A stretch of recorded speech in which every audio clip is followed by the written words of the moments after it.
আপনার ঘাম রক্ত পানি করে পয়সা ইনকাম করে আপনাদের কাছ থেকে যারা পয়সা নিতে পারে, চাঁদাবাজির নামে হোক আর যেই উচিলে হোক, এরা মানুষ না, এরা জানোয়ার, এরা অমানুষ। কারণ ও নিজে ইনকাম করতে পারে আরেকজনের শরীরে রক্ত পানি করা পয়সা, সেইখান থেকে সে নেতাগিরি করবে আর আপনাদের উপর থেকে চাঁদা তুলবে, আর নেতা আমি আপনার ভাইকে আপনারা শুরুই দেবেন। এটা আমার কথা না, সাবেক স্বরাষ্ট্র উপদেষ্টা ছিল আপনার ব্রিগেডিয়ার সাকব সাহেব, আর্মির লোক ছিল, উনিও বলছিল যে চাঁদা চাইতে আসলে হাত পাও ভেঙে দেবেন। কারণ এই যে ছাত্ররা 5ই আগস্টের আগে জুলাই থেকে আন্দোলন সংগ্রাম করেছে, সর্বশেষ তারা এসে বলেছিল যে এই স্বৈরাচারী শাসন ব্যবস্থা, ফ্যাসিবাদী ব্যবস্থা উৎখাত করে আমরা একটা নতুন রাষ্ট্র ব্যবস্থা বিনির্মাণ করব, যেখানে প্রত্যেক নাগরিকের অধিকার থাকবে, নাগরিকরা জুলুমের শিকার হবে না, অন্যায়ের শিকার হবে না, অবিচারের শিকার হবে না। কিন্তু দুঃখজনক হলেও সত্য এবং এটা বাস্তবতা, বাংলাদেশের যদি আপনি 600 উপজেলায় যান, 64 জেলায় যান, বিভাগীয় পর্যায়ে যান, দেখবেন যে কিছুটা হচ্ছে যে একটা শ্রেণীর নব্য দখলদার চাঁদাবাজ ফ্যাসিস্ট শক্তি তৈরি হচ্ছে, যে যারা বাজার থেকে আগে আওয়ামী লীগ চাঁদা তুলত, এখন আরেক গ্রুপ সেই জায়গা দখল করতে চায়।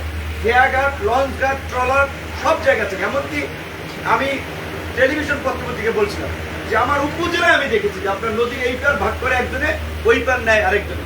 তো ওইখানে আমাদের ছাত্ররা পরে এক হইয়া পরে বলছে এইখানে যারা ভাড়া নেয়, শুধুমাত্র ট্রলার চালায় তারা ভাড়া নেবে, এইখানে কোনো ঘাট মাঠের টাকা পয়সা নাই।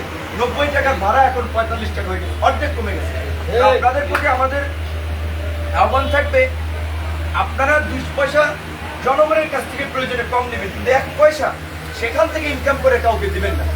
যারা এই পয়সা নিতে চায় সে যত বড় নেতা হোক, আমাদের শ্রমিক অধিকার পরিষদের সভাপতি আব্দুর রহমান ভাই আছে, সাধারণ সম্পাদক সম্পদ ভাই আছে, আমাদের সাংগঠনিক সম্পাদক ওমর ফারুক ভাই, অন্যান্য নেতৃবৃন্দ আছে। আপনারা দেখেছেন শুধুমাত্র এই সদরঘাটের কিংবা আপনার মিটকোটের নৌকা চালক কিংবা শ্রমিক তাদের চাঁদাবাজির বিষয় না, আমরা পরিষ্কারভাবেই বলছি সারা বাংলাদেশের বাস স্ট্যান্ড, টেম্পু স্ট্যান্ড, হাট বাজার, সড়ক মহাসড়ক যেখানে চাঁদাবাজি হচ্ছে, সমস্ত জায়গায় এই চাঁদাবাজি বন্ধের বিরুদ্ধে আমাদের একটা কঠোর অবস্থান এবং আন্দোলন থাকবে। একটা কথা আপনারা তো জানেন না, বা অনেকে বুঝে না, জানেন কিন্তু বাস্তবতা বুঝেন না, এই সরকার কিন্তু কোনো রাজনৈতিক দলের সরকার না যে রাজনৈতিক দলের নেতাকর্মীরা উৎপাত করবে। কাজেই যারা উৎপাত করছে তারা মানে লাফাচ্ছে হাওয়ায়, যদি আপনারা একটু দাঁড়িয়ে যান একেবারে পালাবে। এই যে আওয়ামী লীগ, ছাত্রলীগ, যুবলীগ যেমনি ভাবে পালাইছে, তো আপনাদের প্রতি অনুরোধ হচ্ছে যে এখন আমি পল্টন থেকে যদি বলেন যে নূর ভাই আপনি এসে থামান, আমি পারবো না। আপনারা যদি ওইখানে দাঁড়াইয়ে একদিন তাদেরকে বলেন যে কোনো চাঁদা চলবে না, তুমি চাঁদাবাজি করবে, ইনকাম করলে তুমি নিজে নৌকা চালাও, ট্রলার চালাও, লেবার মাল বহন করো, কষ্ট করে আমরা চাঁদা নেবা, তুমি কেন ভাই তোমার চাঁদা দেবো কেন? আপনারা যখন ঐক্যবদ্ধ হবেন, কথা বলতে পারবেন, দেখবেন তারা আর আপনাদের কাছে চাঁদা দাবি করবেন। ওইখানকার প্রশাসন আব্দুর রহমান ভাই সহ, আমরা সম্পদ ভাই সহ, এটা সূত্রাপুর থানার মধ্যে যদি পরে সূত্রাপুর থানা, বংশাল যদি পরে বংশাল, কেরানীগঞ্জ থানার মধ্যে যদি চলে থানা, আপনারা নিজেরা থানার ওসির সাথেও আপনারা বসবেন, প্রয়োজনে ডিসি এসপি পর্যন্ত আপনারা যাবেন, তাদেরকে নিয়ে যে এই শ্রমিকদের যে 200 টাকা চাঁদা নিত আগে আওয়ামী লুটেরারা, এখন আর এক নব্য লুটেরারা, যারা যেভাবে মার্কেট, মসজিদ কমিটি বিভিন্ন জায়গায় তাদের লোকজন বসাইয়া একটা নতুন দখলদারি ব্যবস্থা কায়েম করতে চায়, আমরা 1 পয়সা দেবো না। আপনাদেরকে আমরা বলে রাখলাম যে যদি আমাদের কাছে কেউ চাঁদা চাইতে চায়, পরে আত্মা ভাঙ্গা আমরা থানায় দিয়ে দেবো, 1 পয়সাও দেবো না। তারপরে তারা যাবে ওই চাঁদাবাজদের ঠেকাইতে, যদি আমাদেরও যাওয়া লাগে, আমরা এখান থেকে ছাত্র জনতা পুরো আম পাবলিক নিয়ে আমরা প্রয়োজনে সদরঘাট আমরা কথা দিতে পারি।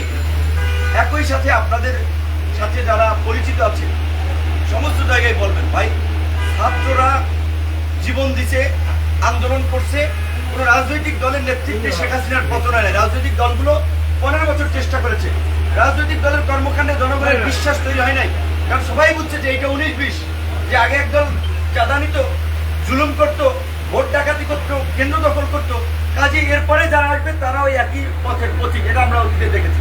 কাজে যেই কারণে কিন্তু মানুষ তাদের এই বিরোধী রাজনৈতিক দলগুলোর প্রতি সেই আস্থাটা অনেক কিছু পায়নি। কিন্তু ছাত্ররা যখন আন্দোলন সংগ্রাম ধারাবাহিকভাবে করেছে, তারা যখন একটা নতুন বাংলাদেশের অঙ্গীকার করেছে, তখন মানুষ বুঝেছে যে এই তরুণরা যদি এই আন্দোলনে সফল হয়, আগামী রাষ্ট্র পরিচালনায়, আগামী সরকারে তাদের গুরুত্বপূর্ণ ভূমিকা থাকবে, তাদের মাধ্যমে একটা পরিবর্তন আসবে। আমরা 2018 সালে এই কোটা সংস্কার আন্দোলন প্রথম শুরু করি।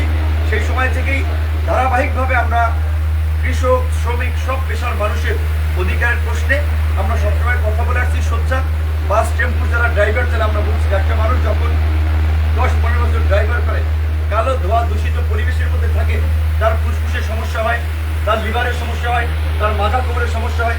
কিন্তু দেখা যায় যৌবন কিংবা শক্তি আছে, 10-15 বছর কাজ করে, পরে এই লোকটা বিছানায় পড়ে থাকে, সেই বয়সে বিনা চিকিৎসায় মারা যায়। কিংবা আপনাদের মতো যারা এখন শক্তি সামর্থ্য, ইয়ং মানুষ বস্তা টানে, ভারী পরিশ্রম করে, 20 বছর পরে পারে না। দেখা যায় ছেলে মেয়ে যদি ভালো হয় খোঁজ খবর নেয়, নাহলে এই মানুষগুলো শেষ বয়সেও দুঃখে দুঃখে মরে। আমাদের পরিষ্কার কথা ছিল যে স্বাধীন সার্বভৌম রাষ্ট্র নাগরিকদের মৌলিক অধিকারগুলো নিশ্চিত করবে। মৌলিক অধিকারের মধ্যে খাদ্য, বস্ত্র মানে কাপড় চোপড়, শিক্ষা এবং স্বাস্থ্য। যে আপনি যে অসুস্থ হলে চিকিৎসা নেবেন, এই চিকিৎসার ব্যয় ভার সম্পূর্ণভাবে সরকারিভাবে বহন করতে হবে। আমরা একটা কল্যাণমূলক রাষ্ট্রে, যেটা যেমন আপনি রিক্সা চালান, নৌকা চালান, আপনি একটা জুতা কিনছেন, লঙ্গি কিনছেন, এই যে একটা শার্ট গাইতেছেন, আপনার শার্ট, কাপড়, জুতো যত কম দামের হোক, এই সুতা কোম্পানি তুলা আনছে বাইরে থেকে, সেই সময় সরকারকে ব্যান দিচ্ছে। এটা রং করছে এক কোম্পানি, তারা সরকারকে ব্যান দিচ্ছে। তারপরে সুতা বানাইছে, তারপরে লুঙ্গি বানাইছে। পদে পদে কিন্তু এই ব্যান এবং ট্যাক্স দেয়, যেটা দিয়ে রাষ্ট্র চলে। ওসি সাহেব, ইউনো সাহেব, এসপি সাহেব, ডিসি সাহেব, সব সাহেবদের বেতন হয়, মন্ত্রী এমপিদের বেতন হয়। কাজে আমাদের পরিষ্কার কথা ছিল যে এতদিন আমাদেরকে যেভাবে দমিয়ে রাখা হয়েছিল, জনগণকে তুচ্ছ তাচ্ছিল্য করা রাখা হয়েছিল, এই সরকার জনগণের সরকার। আমরা বলছি যে এই রাষ্ট্রের পরিবর্তনের জন্য এই সরকার যতদিন ক্ষমতায় থাকতে চায় আমরা সমর্থন করব, কিন্তু তাদেরও আমাদের জন্য কাজ করতে হবে।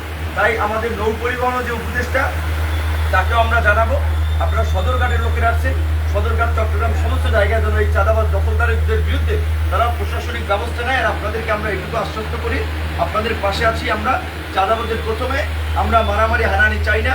এখন পরিষ্কারভাবে বুঝাই বলবেন, রক্ত পানি করে ইনকাম করি, 1 টাকা আমরা চাঁদা দেবো না। ছাত্ররা বলছে, বিপিনুর ভাই বলছে, শ্রমিক অধিকার পরিষদ বলছে। তারপর যদি আপনারা চাঁদা নিতে চান, তাহলে আমাদের সাথে আমাদের লাশ ফলাই আর চাঁদা নেওয়া লাগবে। আপনারা লাশ ফলাই দেখবেন একটা, আপনারাও লাশ হয়ে যাবেন। আপনারা ভালো হয়ে যান, আমরাও ভালো, আমরা ভালোই পরিশ্রম করে খাইতেছি। তো আপনারা শ্রমিক অধিকার পরিষদে আমাদের আব্দুর রহমান ভাই, সম্পদ ভাই নাম্বার রাখেন, যে কোনো সুবিধা অসুবিধা জানাইবেন। এবং আমরাও এর মধ্যে একদিন সদরঘাটে আসবো। আপনারা ওখানকার সদরঘাটে যারাই ট্রলার চালায়, নৌকা চালায়, যারা লেবারি করে, তাদের সাথে বলেন যে নৌকারের সাথে আমরা আলাপ করছি, এই যে আমরা কষ্ট করে কাজ করি, ওরা টাকা পয়সা নেই, চাঁদাবাজি বন্ধে ছাত্ররা সারা দেশে কাজ করছে, সবাই এটার পক্ষে আছে। আমাদের সাথে তারা একবার মত বিনিময় করবো। আপনাদের সাথে আমরা স্থানীয় প্রশাসনকে নিয়ে আমরা একটা মত বিনিময় করবো, যাতে আপনাদের দিকে কেউ চোখ দিলেও না তাকায়। আপনারা অনেক কষ্ট করেছেন, অফিসে এসে অবস্থান করেছেন, এই জন্য আপনাদেরকে ধন্যবাদ জানাচ্ছি। অফিসটা খুব গরম, এসি নেই, আপনারা দেখছেন। আপনার মধ্যে দিয়ে আমাদের রাজনৈতিক কর্মকাণ্ড করতেছি, জনগণের জন্য কিছু করার চেষ্টা করতেছি। আপনারা সবাই ভালো থাকবেন, আপনাদের সুস্থতা কামনা। নিজেদের অধিকার আদায়ের জন্য ছাত্ররা তাদের অধিকার আদায়ের জন্য ঐক্যবদ্ধ হয়েছিল। বিশ্ববিদ্যালয় থেকে আজকে পুরো জাতির অধিকার আদায় করার একটা জায়গায় তারা পৌঁছেছে। তো আপনারা গায়ে খেটে পরিশ্রম করেন।